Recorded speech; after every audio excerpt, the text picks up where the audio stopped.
que no lo dije, ni lo pensé. Pero ahora sí lo dijo, y lo pensó. Me lo hizo pensar usted. ¿Acaso piensa que a mí me gusta estar acá todo el día revisando valijas por un sueldo miserable? No lo había pensado, pero ahora que me lo dice, lo pienso. Ah, ¿no era que usted decía lo que pensaba? Parece que piensa lo que le dicen. ¿Y usted? ¿Qué hace primero? Miro el contenido de las valijas por el escáner.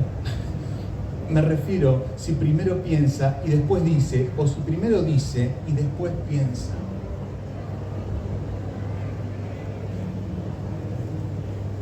¿Y? ¿Qué pensando?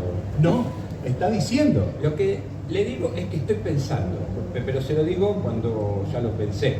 No sé cómo decirle lo que voy a pensar en un rato sin haberlo pensado antes, ¿no? Es el célebre dilema del huevo y la gallina. No puede despachar equipaje con huevos ni gallinas, está prohibido. Me refiero al decir y al pensar, el día que haya una gallina que nazca del mismo huevo que pone, será otro cantar. Eso sí, Eso sí que... eso sí, señor. ¿Qué sé yo? Ya no sé ni lo que digo. Usted me confunde. Uno siempre debe saber cuándo es huevo y cuándo es gallina. Si no lo sabe, se confunde y confunde a los demás. Yo hago lo que tengo que hacer y no me quejo. Siempre pongo empeño en mi trabajo. Yo soy huevo, siempre. Huevo. No querrá decir que yo soy gallina. Si lo hubiera querido decir, se lo hubiera dicho. Lo que quiero decirle, y eso es lo que digo, es que usted, por su trabajo, debería saber muy bien qué es adentro y qué es afuera. Lo que está dentro de la valija es su contenido y lo que está afuera es el resto del mundo. Así de fácil. A usted lo han instruido, digámoslo así, para ver qué hay adentro. Claro que sé muy bien qué es adentro y qué es afuera. Y también sé que está excedido de peso. Soy de familia robusta, Me refiero a su valija. No puede despachar más de 23 kilos. pero yo soy pasajero VIP de platino, etiqueta negra, privilege everything. Entonces puede despachar todas las valijas que quiera. Y si no hay lugar, nos veríamos en la obligación de bajar equipaje de pasajeros de categorías inferiores. Todas las categorías son inferiores a la de pasajero VIP de platino, etiqueta negra, privilege everything. De modo que si insistiera en esa política, podría viajar yo solo en el avión, con toda la carga de mis excesos y un par de pilotos asumidos como uno o como dos de mis caprichos. ¿Podría mostrarme su tarjeta, señor?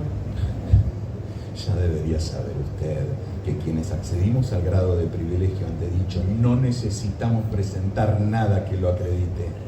Para eso somos privilegiados. Sí, lo sé, señor, pero nunca había atendido en mi mostrador un privilege everything. Tengo entendido que ustedes tienen un acceso exclusivo, pero no sé dónde está. Por razones de seguridad no contamos con esa información. Le ofrezco mis disculpas. ¿Para qué las querría? Son las reglas de protocolo, señor. Mejor guárdesela y pase mi valija por el escáner, por favor. No es necesario, señor. Usted es un privilege everything. Para mí sí es necesario.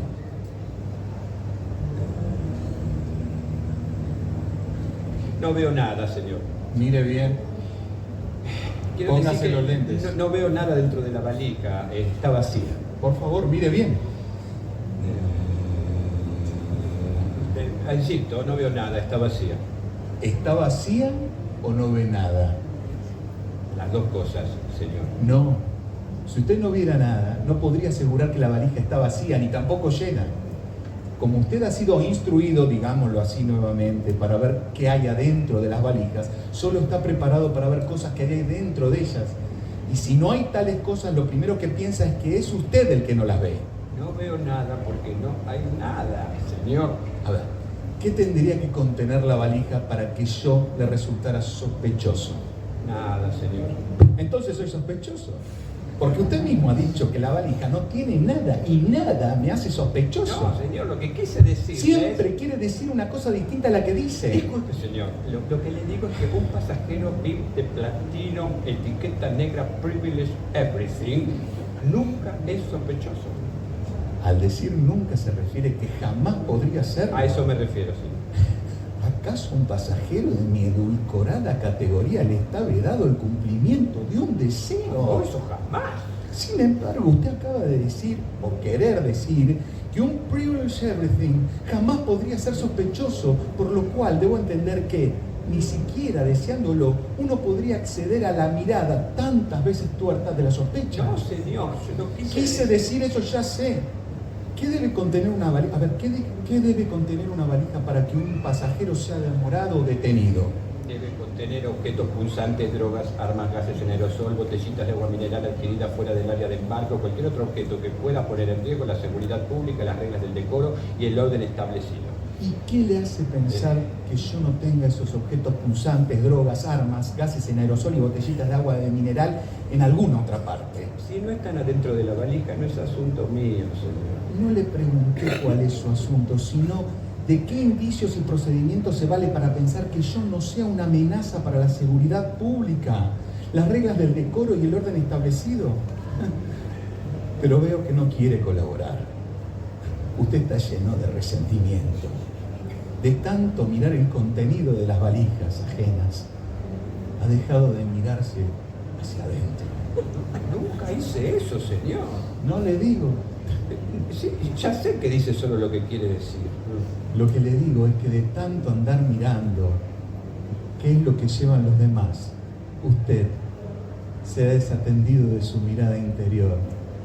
¿Sabe lo que eso significa, no? Bueno, alguna vez me hicieron radiografía. Que está vacío por dentro. ¿En qué tendría que estar lleno? Esa es una pregunta que debe responderse usted mismo. Adentro tengo más o menos lo de todo el mundo. Afuera tengo mucho menos. Pero el gran tesoro es lo de adentro, lo trascendente. ¿Usted cree en Dios? No, señor. Para usted Dios no existe. Sí, claro que existe. Dios está en todas partes. Pero acaba de decirme que no cree. Póngase de acuerdo. No tengo tiempo de andar creyendo en todo lo que existe, señor. El escáner, la valija, este aeropuerto, Dios. No hace falta creer. Yo no puedo creer lo que estoy escuchando. No se preocupe por eso. No tiene importancia. ¿Está seguro de que no quiere llevar algo en la valija, aunque sea un abriguito por si refresca? No necesito llevar nada. Este es un viaje muy especial. ¿A dónde viaja, señor? Hoy emprendo un viaje hacia mi interior. ¿Y qué hago con la valija? Despache la esquela.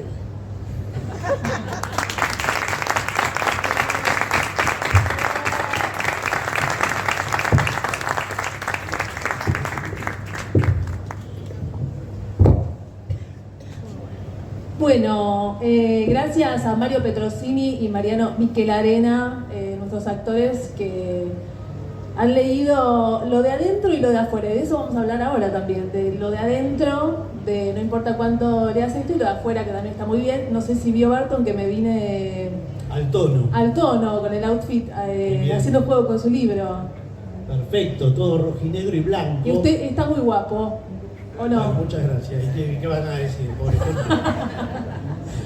Bueno, ¿qué se siente para empezar escuchar uno de los cuentos en vivo y ver la reacción de la gente?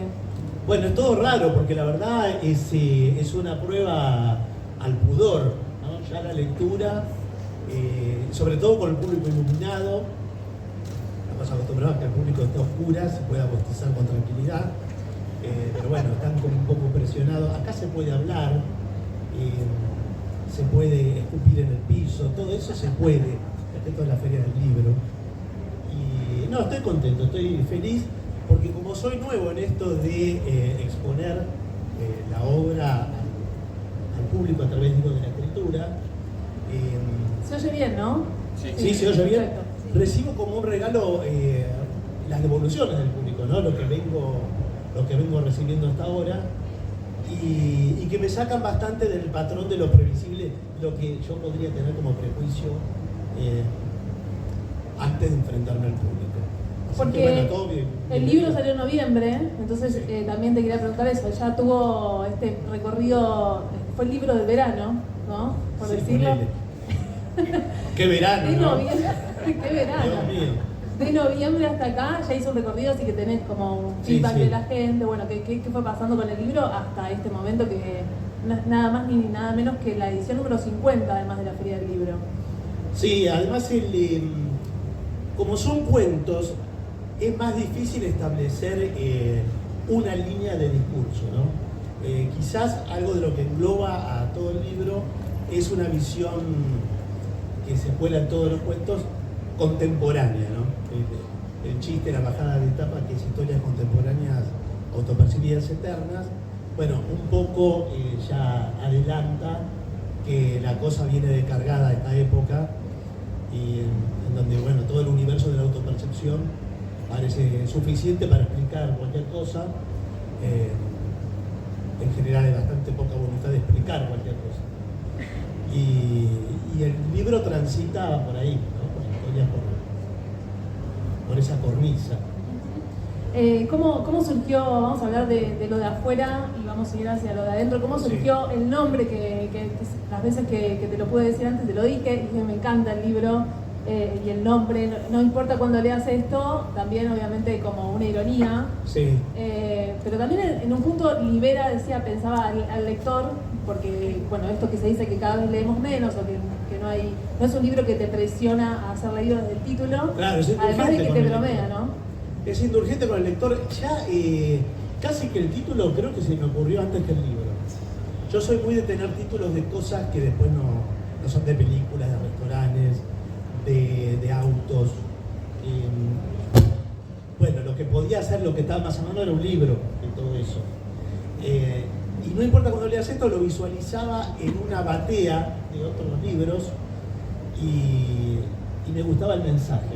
Pero además tiene un doble filo porque es una frase que los que transitan las redes conocerán, que alude Mucho a la eternidad. Twitter ahí. Claro, alude a la eternidad. No importa cuando leas esto, es lo eterno en Twitter, que Twitter también como se autopercibe eterno y sin embargo Tira muchos dura factos. un minuto.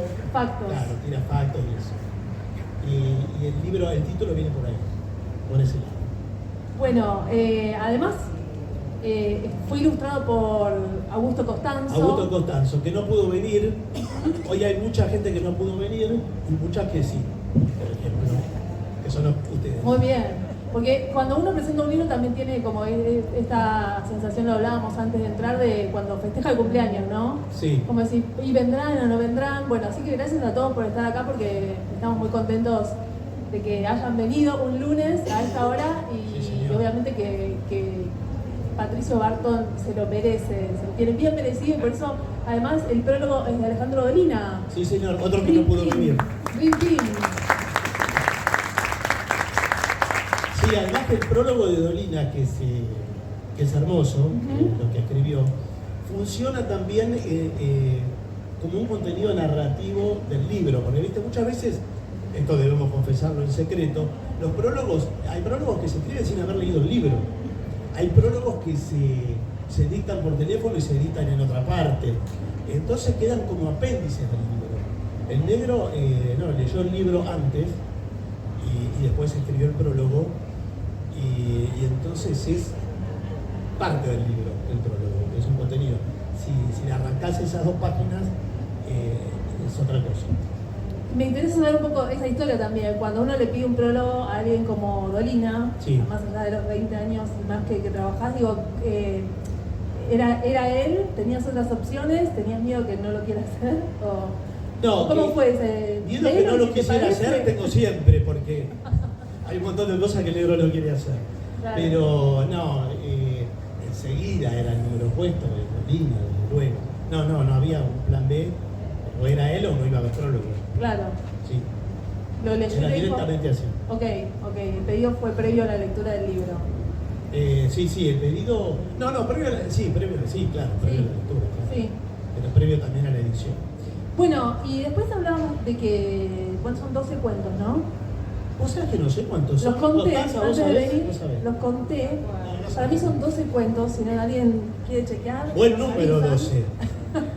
Me gusta que Saquen sean sus 12. libros. ¿Por qué elegiste, debutar como escritor con este formato, cuentos? Me parece que es algo que se impuso, es una medida que... Confirmados son 12. ¿Son 12? Sí. Es una medida que me va, la del cuento. Yo vengo de contenidos cortos, desde lo periodístico, y si veo el recorrido, empecé, digamos, por lo estrictamente periodístico, que tenés que abrir y cerrar en determinada cantidad de tiempo. Inclusive recuerdo que, por ejemplo, en el diario Crítica, yo estaba en la sección Cultura, el diario que dirigía Jorge Lanata, teníamos como principio de que tenía que ser divertido la nota. Entonces había que hacer una nota, como me tocó con la directora del Museo de Arte Moderno, y eso tenía que ser divertido. Era, también la nota, difícil. Y además, la idea era que fueran textos cortos, porque era un diario para gente que no leía, para gente que no lee el diario. Lo cual es como abrir una carnicería para vegetarianos. O sea, ahí están los resultados de cómo le fue al diario. Independientemente de eso, en ese training, yo creo que de a poco me fui despegando de lo que se llama en la prensa la realidad, que hoy hablar de la realidad en los medios es casi ridículo. Casi todo el periodismo se inclinó, el que no se inclinó a la ficción se inclinó a la mentira liseyana o a otro tipo de propósito. Entonces fui notando con el correr de los años que los recursos narrativos iban invadiendo cada vez más lo que se llama la realidad. Y fui perdiendo interés en la realidad, así entendida. La realidad, como dice un autor de Marea, ¿no? Constanza Silvestre. Bueno, en esa realidad a mí no me interesa narrativamente, por no decir que no me interesa en ningún aspecto. Y entonces el formato del cuento es cercano a eso. Hubo una parada intermedia en el diario Perfil, en donde ahí sí hice columnas decididamente de humor, y vinculadas ya a vida cotidiana o a cosas de actualidad, pero también que cada vez eran menos estrictamente actualidad y más contemporáneas en un sentido amplio. Y eso es lo que abunda en el libro también, ¿no? Hay mucho humor de observación, ¿no? Como absurdo, pequeñas observaciones de lo cotidiano, juegos de palabras, hay mucho trabajo con la palabra también. Sí, yo creo que lo de la vida cotidiana tiene una ventaja para el humor, es fértil para el humor, porque la vida cotidiana es lo más cercano que tenemos. Entonces forzar el absurdo, irte a la otra punta, deja una brecha muy grande, y entonces en esa distancia hay muchas posibilidades de humor. Es difícil hacer humor absurdo con algo que sea casi absurdo. Entonces el mundo de lo cotidiano presenta esa cercanía y facilita de algún modo eso. Cuando decías que el título, la bajada, no importa cuando leas esto, es una ironía a la época, bueno, ¿cómo ves este momento? ¿Cómo lo ves y qué pensás que se puede aportar desde la ficción? Yo no quiero ser oscuro, Sí, le juro que tendría que transmitir un mensaje de fe, pero realmente aporte. Yo realmente a la época así grande no creo que aporte nada. Ningún cuento le voy a decir acá, imagínate que mi cuento aporta a la época. Sí, es una distracción. En nada. ¿Qué dice? Estamos llenos de la realidad y eso es una distracción. Es una distracción. distracción. Bien. Uy, tomaste un tema que no sé si hay tiempo. Sí, hay La tiempo. distracción. A ver. Vos fijate el humor, voy a hablar en contra del humor. En contra casi de mí, de esto.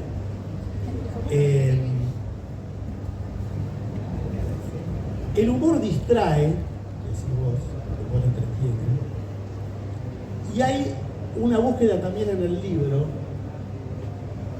que no tiene que ver con el humor. El humor aparece casi como un tropiezo en ese camino. No es nunca un fin. el humor, sino un medio y que aparece a veces casi momentáneamente. Yo siempre digo medio en chiste que hay dos formas de no ser gracioso. Una es efectivamente no ser gracioso y la segunda es hacerse gracioso. Entonces cuando aparecía el humor o los chistes, me vi en muchas situaciones tratando de sacar chistes que no aparecieran tanto. Y siempre me aparece la pregunta de hasta dónde dejo, hasta dónde no. Y creo que el humor distrae de la otra búsqueda, que es una tensión que tiene el libro y con la que yo transito, vivo, que es la de el poder buscar algún principio filosófico, algún pensamiento acerca de la vida, de la existencia, que eso está como búsqueda en los cuentos. Yo puse en mis anotaciones tráfico de ideas. Tráfico de ideas, bueno. Y ahí aparece el humor a veces anticlímax. Entonces, hace un rato con un amigo, que tampoco puedo ver, y el Diego Tomasi, que más que un amigo, es un tipo de escritor y además... No, si no pudo venir, no. Es un ex amigo. Yo le decía que todo lo que tiene que ver con lo alto, con lo espiritual, lo filosófico, lo existencial, pongámosle el nombre que quieran, hasta donde el ángulo se abre, la contemplación, esos momentos que uno puede contar, son muy pocos en la vida, instantes en donde se puede conectar verdaderamente con lo alto, con lo sagrado, con lo espiritual, con alguna vivencia que conecte con eso, sea religiosa o no, puede ser artística. En todas esas experiencias nunca está el humor. Y yo creo que distrae. No digo que llevar una vida espiritual no se puede hacer con humor. No digo eso. Nosotros lo hemos discutido en otro lado. Sino que en el momento de esa conexión, el humor rompe eso. A veces es para agradecer, como decís, puede ocurrir con el dolor. El caso más extremo son los velorios. El libro, pese a que es humorístico, está lleno de muerte y de muertos, y del tema de la muerte lo atraviesa, porque casi que no hay lugar para hablar de la muerte en la sociedad, uno busca la distracción, ¿no? Que es como ocurre en los velorios, digo, ¿no? Es curioso que el único lugar que tenemos para hablar de la muerte está todo, iba a decir servido en bandeja, pero bueno, lo digo, sí, servido en bandeja, es un velorio. Y ni ahí podemos hablar de la muerte. Es insólito, es insólito. Y ahí emergen los chistes, los famosos chistes de velorio, que son los peores chistes, que todos los recuerdan como buenos. ¿Por qué? Por contexto. Porque en ese contexto de velorio, decir, bueno, normal, con toda esta pavada, me río acá y parece buenísimo. Ese mismo chiste, pruébenlo, fuera de un velorio, no funciona. Tendríamos que haber traído un muerto acá. Bueno, está Voltaire en la dedicatoria. Está Voltaire, bueno, Voltaire es parte de esto, ¿no? Yo la dedicatoria... Total que sabe, dice. A Voltaire total que sabe. Sí, Voltaire, bueno, es uno de... Tiene textos humorísticos increíbles, ¿no? A veces uno piensa que ¿a dónde puedo buscar textos humorísticos? A veces están allá, ¿no? Voltaire, Quevedo, sí, a él está la dedicatoria, pero es un chiste también. Bueno, vos mientras escribías los cuentos, además de este tráfico de ideas, hay mucho de filosófico. Te preguntaba en algún momento si te psicoanalizaste mucho, porque también hay como una parte de alguien muy psicoanalizado, sí, ¿no? Ideas filosóficas, hay todo eso en el medio del humor. No. Disimula muy bien, Berto. Sí, la verdad que no estoy muy psicoanalizado comparativamente. Si yo viviera en Islandia, sí estaría muy psicoanalizado. Pero seguro que acá me superan ampliamente. Hay 2 o 3 que ya les conozco el currículum. Entonces no podría competir. Pero sí, el tema del psicoanálisis también lo atraviesa. Hay algo de semiótica también. Sí, de semiótica di clase. Sí, dio clases de He semiótica. ganado la vida. Se nota. Sí. Bueno, hay uno de los cuentos que está dedicado a... ¿Hay algún psicoanalista acá? Si quiere no levantar la mano, no la levante porque la va a pasar mal. Pero igual lo pregunto. No hay. Bien. Lo sabemos. El psicoanalista no es de decirlo. Claro. Pero hay un cuento que está dedicado a vos, psicoanalista lacaniano, que se llama El oso silencioso. Sí. Que bueno, léanlo, no sé qué decir. Pero sí. Es dedicado a Tom Lupo. Dedicado a Tom Lupo. ¿Mm? Tom era psicoanalista, no sé si todos lo conocen, Tom. Sí, todos, pensé que sí. Tipo increíble de la radio y de todas partes de la vida. Y se lo dediqué a él. Tom era un militante de la palabra, y ese cuento transita una superstición en torno a las palabras. Y que en un principio, debo decir que ese cuento lo había empezado a escribir con fragmentos de cosas que dijo Tom en distintas entrevistas vinculadas al psicoanálisis. Después eso, bueno, no funcionó, narrativamente digo, no funcionó, abandoné esa idea, pero conservé la dedicatoria al querido Tom Lupo, y además porque Tom tuvo un tremendo accidente que lo dejó sin habla a un tipo que laburaba con la palabra escrita y dicha, porque decía, recitaba poemas, le daba recitales de poemas, hacía programas de la radio increíbles. Así que sí, a Tom está dedicado ese cuento. Bueno, y mientras escribías los cuentos, vos como lector, ¿había algo que te ayudaba a escribir? ¿O cómo fue? Quiero saber todo el proceso de los cuentos en general. ¿Desde cuándo arrancaste a escribirlos? No, son de distintas épocas. Creo que me parece que la mayoría son de la pandemia, porque había más tiempo, pero son de distintas épocas. Y yo los pruebo, sí, tienen mucha lectura, relectura propia, ¿no? Me interesa mucho a mí el tema de los diálogos. Este cuento que hicieron los muchachos sí es solo un diálogo, un largo diálogo, pero es el único. Pero los otros cuentos también abundan los diálogos. Y después me di cuenta, también hablando con lectores, que quizás el ala humorística, mi parte humorística, funciona más en la parte de los diálogos, y todo lo otro en todo lo que no es diálogo. La parte ensayística.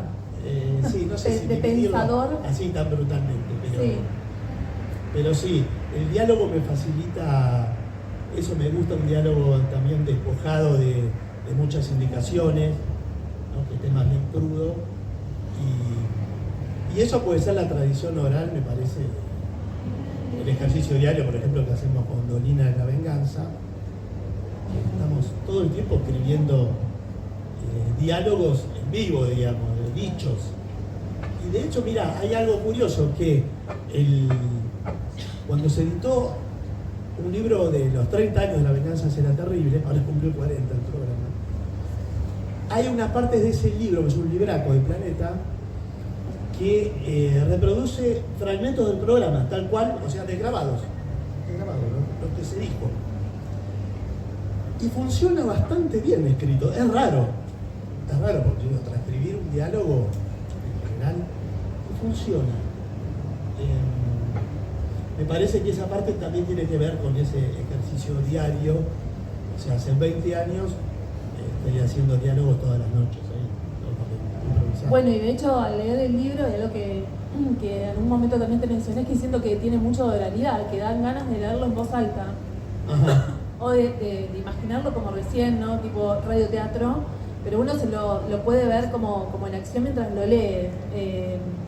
Y además de que son cuentos, y son cuentos breves, dentro de todo, no son cuentos que uno lee rápido como de una sentada, sino como que hay muchas capas para detenerse, a subrayar, a reírte, a una idea, a una palabra con la que jugás, a buscar en el diccionario también, no sé si alguien ¿Cuál le pasó. buscaste en el diccionario? ¿Qué palabra? No lo voy a decir, pero me da vergüenza. Pero sí, lo tengo todo marcado acá. Así que también preguntarte eso que te decía antes.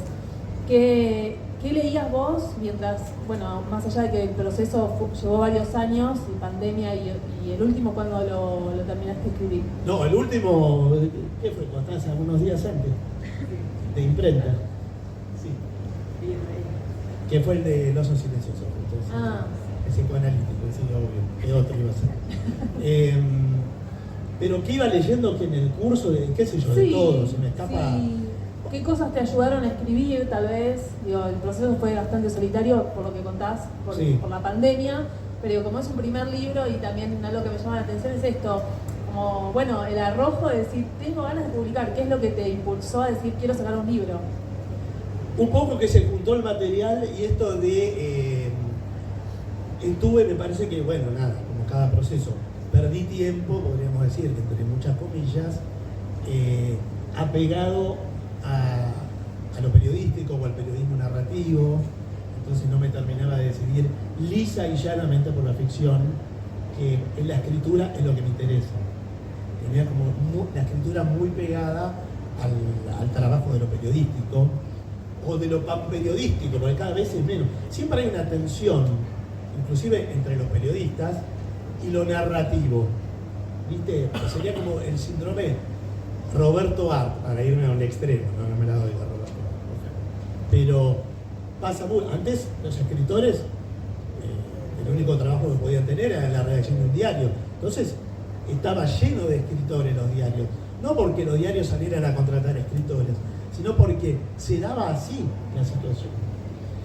Ahora que los diarios no existen y que lo que existe está dominado por la precarización laboral, por la inteligencia artificial que redacta a partir de cables, y bueno, no están más ahí ni los escritores ni los periodistas prácticamente, ninguno de los dos. Y bueno, tenemos los portales que tenemos. Bueno, ¿y cómo en ese proceso solitario? ¿Qué leías? Sí. Me decías. Sí. No sé, ¿O qué te todo. inspiró así como para Pero decir, bueno? no leo mucho humor. ¿Viste? ¿Dónde encontrás el humor? ¿En general para los diálogos o las observaciones? Digo, Yo creo que ¿vas sí. anotando cosas? Sí, anotando sí. ¿En dónde anotás Así físicamente? Físicamente, ahora en el celular, pero hasta hace no mucho en cuadernitos. O sea, escuchás una conversación en un bar, en un transporte ahí y vas anotando. Sí, hay cosas que directamente sí, que son de observación. Después se deforman, por supuesto, o como decías, se me ocurren títulos de cosas. Tengo grupos, como me imagino que varios, y lo creo que los tienen también, grupos con uno mismo. Claro. Así como tengo el grupo de estacionamiento para ver dónde dejé el auto, también tengo el grupo... Barton escritor. Pero no, de distintas cosas, y también de radio, muchos grupos. Ahora tengo uno que se llama Ficciones, pero no tiene que ver con Borges. Pero en donde pongo links de notas, si quieren hacer el ejercicio, de notas que salen en los portales, mucho en Infobae, y que son en sí mismas casi un cuento. Son muy leídas, y para que veamos el lugar donde está el periodismo, ¿no? En un momento en donde es muy difícil discernir la verdad y la mentira, también es difícil discernir lo real de lo ficcional.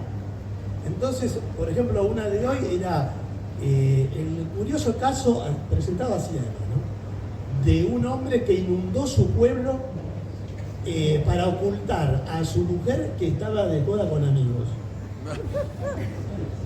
Bueno, no hay forma de competir. No hay forma de competir con eso.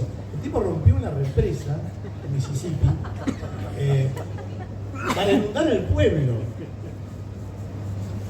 Otro salió que encontraron en el Uruguay hace 20 años una escultura nazi, y ahora los uruguayos no saben qué hacer con eso. 20 años, se dieron cuenta ahora, pero ya va a llegar la idea. No saben si hacer un museo, no saben qué tipo de museo. Bueno, me lo guardé, tengo muchas ganas de escribir, pero por ahí no sé. Bueno, si- todo eso es material para futuros cuentos. Lo voy a presentar en Montevideo.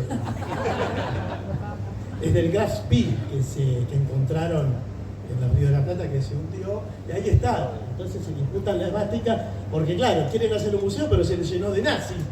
En esta época no se sabe qué hacer, entonces ¿qué haces? Es muy difícil.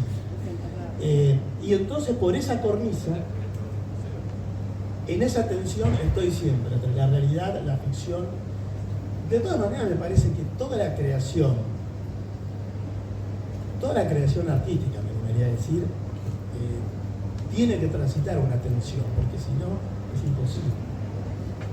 Por lo menos tiene que transitarla para resolverla, y muchas veces en el humor hay que crear la tensión.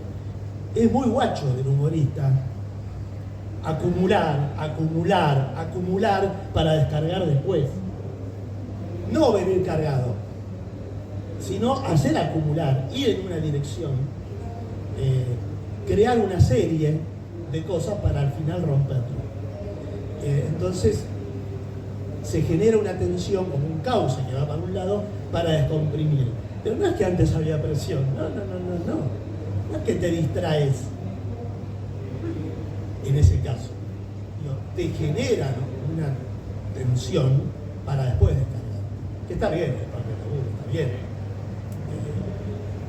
Y creo que sucede mucho con esto de realidad y ficción, con lo alto y lo bajo que es la risa, con, si me empujan un poco más, con el respeto y el amor, que son cosas que van separadas, por ejemplo, en la obra literaria, ¿no?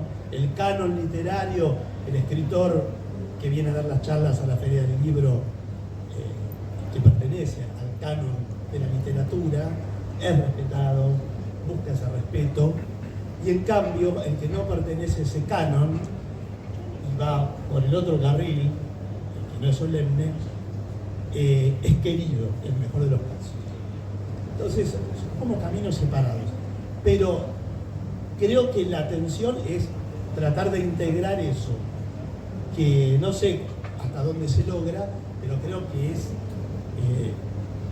todo camino artístico es eso, parece resolver de alguna manera tensiones e integrar elementos que puedan provocar algo, conmover, lo que fuera, pensar o reír. Y en general, tus días, más allá de este objetivo que era, bueno, quiero publicar finalmente lo que escribo, ¿tenés así rutinas de escritura? ¿Vas tomando notas? ¿Vas escribiendo mientras caminas? ¿Vas como el día a día de cómo se va generando esa... No para hablar de lo que dicen esto del miedo a la hoja en blanco, porque me imagino que no existe en vos, debe haber ideas. No, todos los clichés son verdad. ¿Son verdad? Todos los clichés son verdaderos, como decimos de los prejuicios. Los prejuicios son horribles, pero tienen un altísimo componente de verdad, en la mayoría de los casos, o un origen de verdad. No de verdad como una verdad única, sino de cómo funciona lo verdadero en las personas. A eso me refiero, con la verdad. Entonces el cliché de la hoja en blanco es real. El cliché de que los personajes te empujan. Yo en serio creía que eso era una pose de autores para decir en la Feria del Libro que queda muy bien, pero es verdad. Hay varios de los personajes de los cuentos, sobre todo uno que yo no quería que se muriera, y se me murió en el tránsito de la escritura. Digo, ¿cómo sucede? Si yo le había escrito otra cosa, le compré una casa, lo hice feliz, no lo echaron finalmente del laburo donde lo iban a echar y finalmente se muere. ¿Cómo puede ser? Son las decisiones que toman los actantes, cuando no son actores, ustedes son actores, pero cuando todavía está escrito son los actantes, que de verdad que a veces sí te empuja solo. En cuanto al proceso de la escritura, también otro cliché que le pasa a todos los escritores: cuando estás adentro del mundo de un cuento, todo te empieza a funcionar en ese mundo, en ese universo. Odio lo que voy a decir, pero bueno, varias veces digo cosas que odio. Es 24/7. Es 24/7. Macchiato, de toda esa familia. Macchiato, café de especialidad. Bueno, también es así, es todo. Bueno, el tiempo. homenajeas también la especialidad en uno de los cuentos, ¿no? Hablando de las cosas que Ah, sí, odias. cierto, sí, sí. El emporio de la especialidad. Sí, Sí. cierto. Bueno, eso. Vas conviviendo con el cuento, pero digo, en un momento tenés que decir, ok, Sí, es hasta acá, no me aguanto más. sí, Porque es sí, una sí, convivencia con uno mismo y tu cabeza, más en este proceso que decís que no es que hubo lectores con los que fuiste compartiendo avances. No, un poquito. Es muy valiente lo que hizo para mí, yo pienso. O muy responsable. O como responsable. quieran. No, pero digo, en un primer libro, como de ficción sobre todo, como que decir, bueno, quiero publicar y que no haya tanta por fuera aprobación. Testeo, decimos. Claro, Sí. antes de ser publicado, además de la editorial, que obviamente ahí sí lo elaboraron, es como arrojado. Por eso me interesa cómo llegaste a ese. Me interesa psicológicamente cómo llegaste a ese. No, pero qué sé yo, eso sí que no te lo sé contestar. No sé. Soy bastante solitario. Me dicen que no parezco. ¿Parece? No sé, ¿qué me miraba yendo? Pero sí, bueno, la escritura es algo solitario.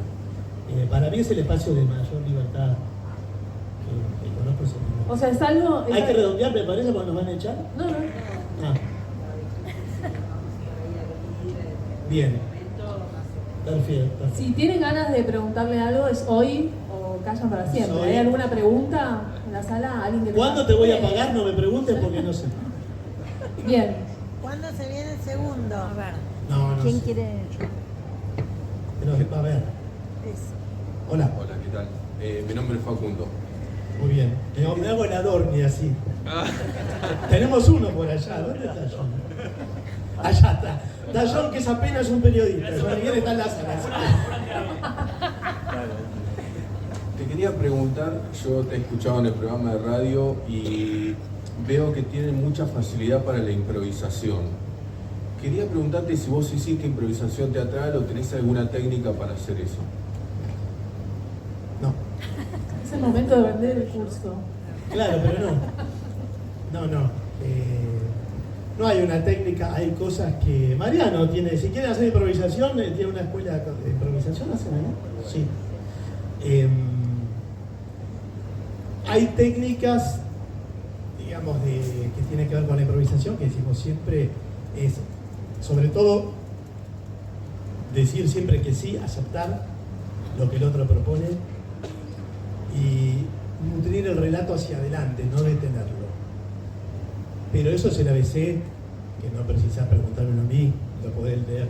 Ponés en el chat GPT y te va a salir esto. No, yo lo leí ahí. Te dice eso, esas dos cosas.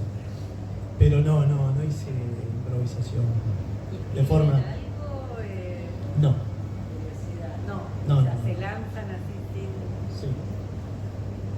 Sería otra cosa escribirlo. No. Patricio, acá.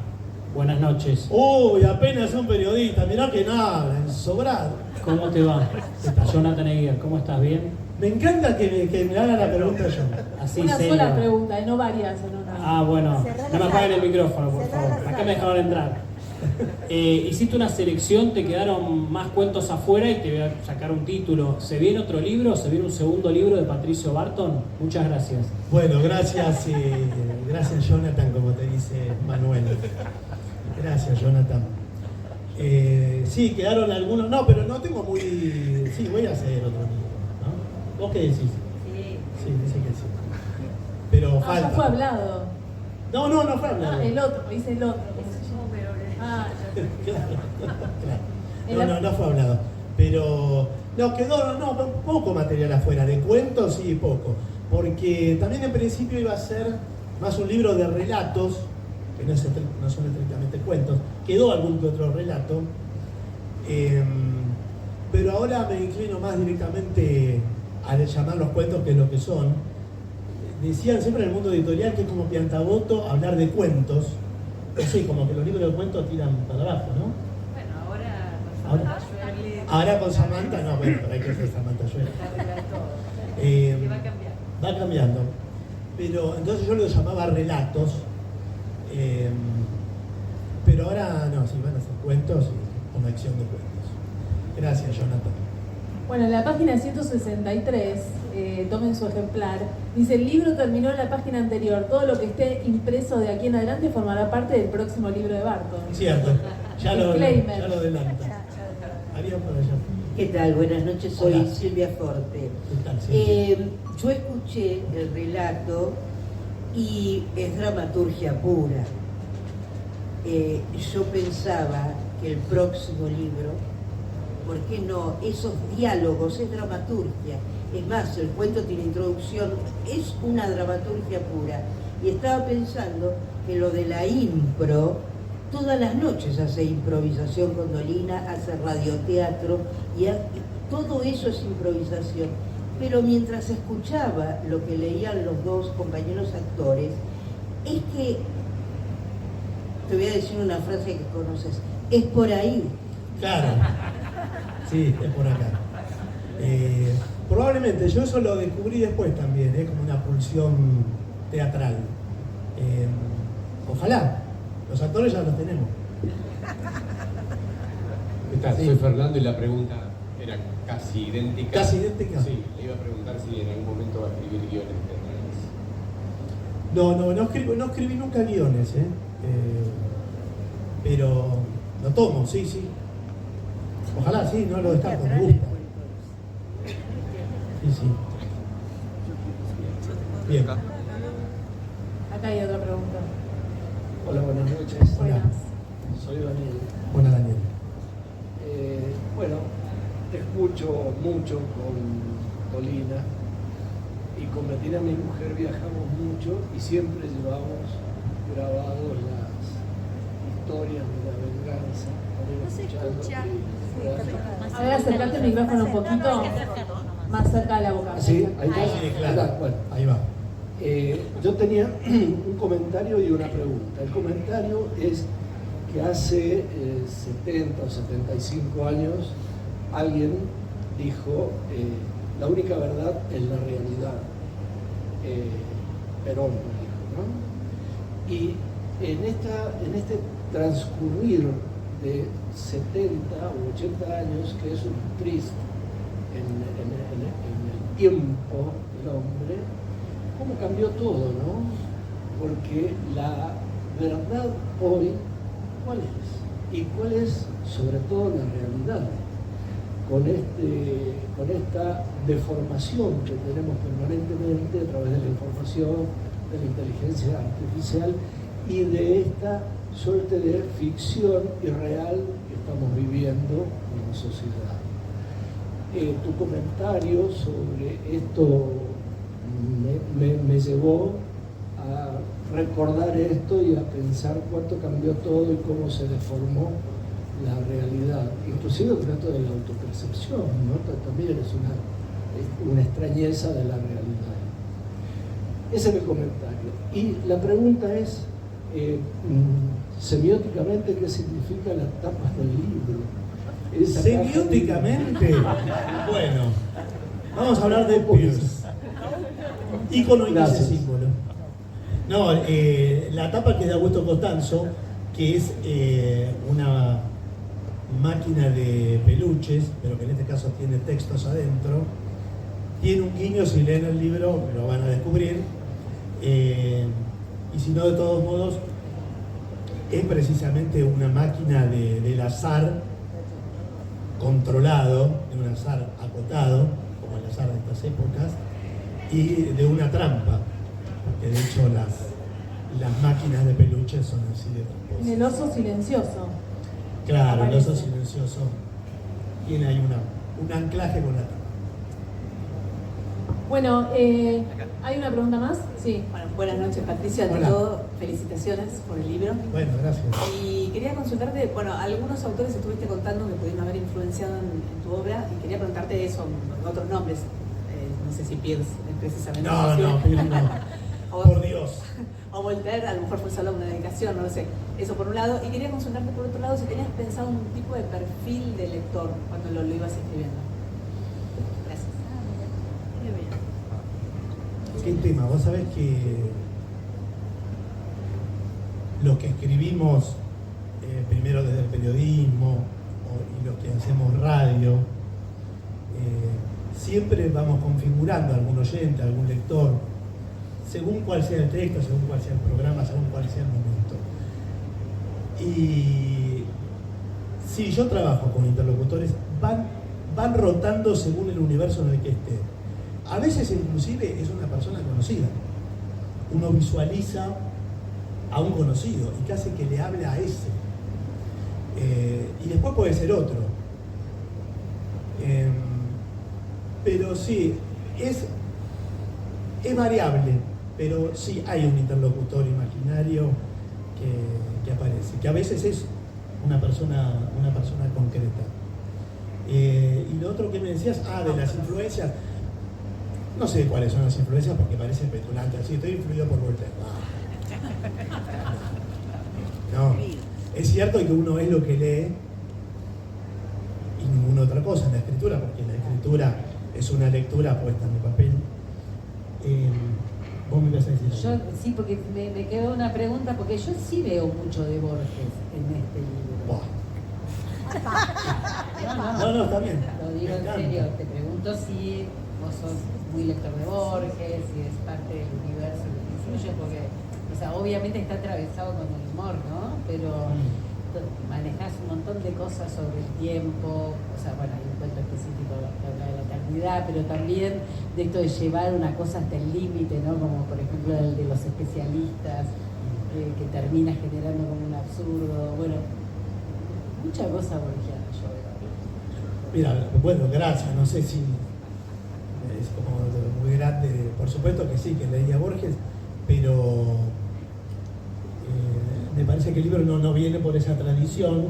Un poco desde la editorial de la contratapa dice que la tradición es Cassiari, Leo Maslía, Fontana Rosa, Soriano, que tampoco. Pero vos sabés que hablando con Ulanowski, otro que no vino, pero me hizo una exhaustiva devolución del libro por escrito, como hacen las cosas Ulanowski. Sí me pasó varias referencias de escritores que yo no había leído. Y que por supuesto fui a comprarme libros de Feliberto Hernández, que es un escritor uruguayo, hasta que lo así con la cabeza. Yo no lo tenía, lo empecé a leer y me reconozco en cierto universo, en la animación de los objetos, del absurdo. Horacio Convertini, me pasaron también. Pero esto es algo que me viene con la lectura de los otros, no es que yo me sienta parado en esa tradición. Como decía antes, mis lecturas en general no tienen que ver mucho con el humor y entonces no es que me inspiré en X y escribí y tal. Pero bueno, forma parte del universo como decía antes, ¿no? Todos somos los que leemos, queremos eso. Bueno, y para ir cerrando, Barton, quería preguntarte cómo sigue o qué te gustaría que pase ahora con el libro. No sé si hay alguna pregunta más, ¿no? Creo que hay que irnos porque hay una persona hay que irnos. haciéndome... Bueno, ¿cómo sigue ahora el derrotero de ser autor de este libro? ¿Vas a estar en alguna otra feria? ¿Cómo? Ahora vas a tener que hablar del libro. Sí, claro, esto se va a repetir en otras ferias del libro, ¿no? Allá la tengo a mi agente literaria, Maika. Y se puede con la editorial, no sé, nos falta presentar, tenemos que hacer Montevideo, aquí en el Uruguay. Exacto. Y alguna movida en España también. Bueno, no es que vaya a ir a España, pero bueno, sí podríamos ir. Va a estar, el autor va a estar en minutos firmando en el stand los ejemplares de No importa cuando leas esto, así que muchísimas gracias. Es en el pabellón azul, perdón, paso el chivo de dónde es el stand, acá nomás, en el pabellón azul, el stand 517. Ahí los esperamos, va a estar Patricio firmando, charlando y todo lo demás. Y todo, porque no se pueden comprarlo. No lo puedo parar en la puerta. Pueden comprarlo acá afuera y si no, en el stand. Y después firma ya. Quiero agradecer bueno, a todos ustedes por venir. Es muy difícil venir un lunes, 8:30 de la noche, a la feria, es difícil estacionar, es difícil todo, es difícil hacerse un momento, pero les agradezco a todos muchísimo, a todos les agradezco la lectura, no saben lo lindo que es para quien escribe ser leído, porque es absolutamente sincero lo que aparece en la escritura, ¿no? Es un lugar de total libertad. Ahí sí que no queda nada, no hay una radio que te dice no lo invites a tal, eso pasa en las redes, no escribas de tal cosa, bueno, acá no. Así que gracias a todos y ojalá les guste el libro. Muchas gracias. Gracias a los actores.